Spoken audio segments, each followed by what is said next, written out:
दोस्तों, आज आप सुनेंगे एक छोटी सी शिक्षाप्रद कहानी। कहानी भले ही छोटी है, लेकिन उससे मिलने वाली शिक्षा बहुत बड़ी और जीवन में काफ़ी उपयोगी है। इसलिए दोस्तों, कहानी को अंत तक ज़रूर सुनिएगा। शिक्षाप्रद कहानी। एक बड़ा ही समृद्ध और खुशहाल राज्य था। इस राज्य का राजा बड़े ही साफ दिल का और सेवाभावी और भगवान में अटूट विश्वास रखने वाला था।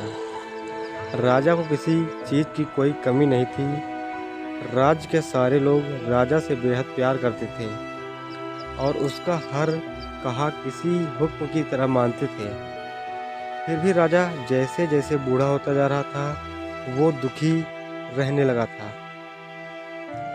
राजा के दुख का कारण था उसे पुत्र का न होना।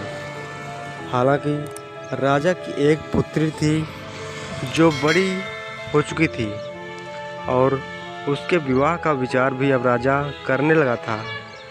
राजा अपने बुढ़ापे में संन्यास लेकर प्रभु भक्ति करना चाहता था, लेकिन उसके सामने सबसे बड़ी समस्या यही थी कि राज की बागडोर किसे सौंपी जाए। एक रात इसी चिंता में राजा काफ़ी देर तक भगवान का नाम जपते जपते सो गया।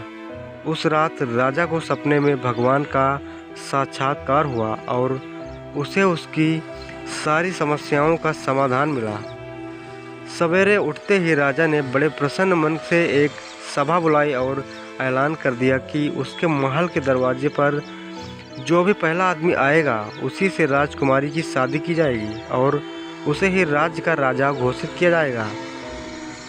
सभी लोग जो सभा में मौजूद थे, राजा का ऐसा अजीब ऐलान सुनकर काफ़ी अचंभित हुए, लेकिन सभी लोग जानते थे कि राजा बिना बात के ऐसा कोई भी मूर्खतापूर्ण काम नहीं करेगा।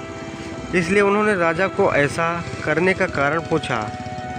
राजा ने अपने रात के सपने के बारे में सबको बताया तो सबके मन का संदेह दूर हो गया।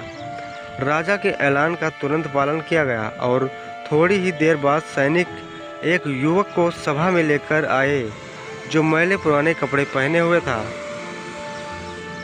राजा ऐलान के अनुसार गरीबों को राजा बना दिया गया। राजकुमारी से उसकी शादी भी कर दी गई। कुछ ही दिनों में ढूंढा राजा अपना सब कुछ त्याग करके प्रभु भक्ति के लिए सन्यासी बनकर जंगलों में चला गया। धीरे धीरे नए राजा ने राज्य का सारा भार संभाल लिया और बड़े अच्छे से शासन करने लगा। राजमहल में एक गुप्त कमरा था जिसके दरवाजे पर एक बड़ा सा ताला लगा रहता और इस ताले की चाबी नया राजा हमेशा अपने पास संभाल कर रखता।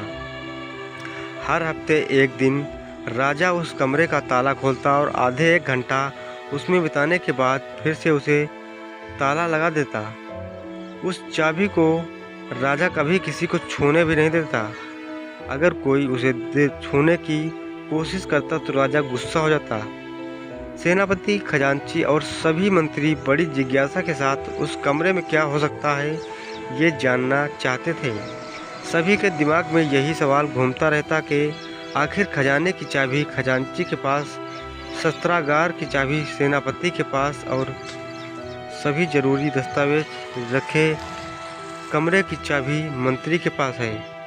तो आखिरकार राजा उस गुप्त कमरे की चाबी अपने पास लिए क्यों फिरते हैं और आखिर उसमें क्या ऐसी कीमती चीज़ है जो राजा किसी को बताते नहीं। इस सभी के लाख कोशिशों के बाद भी राजा ने कभी भी उन्हें उस कमरे में क्या है उसके बारे में नहीं बताया।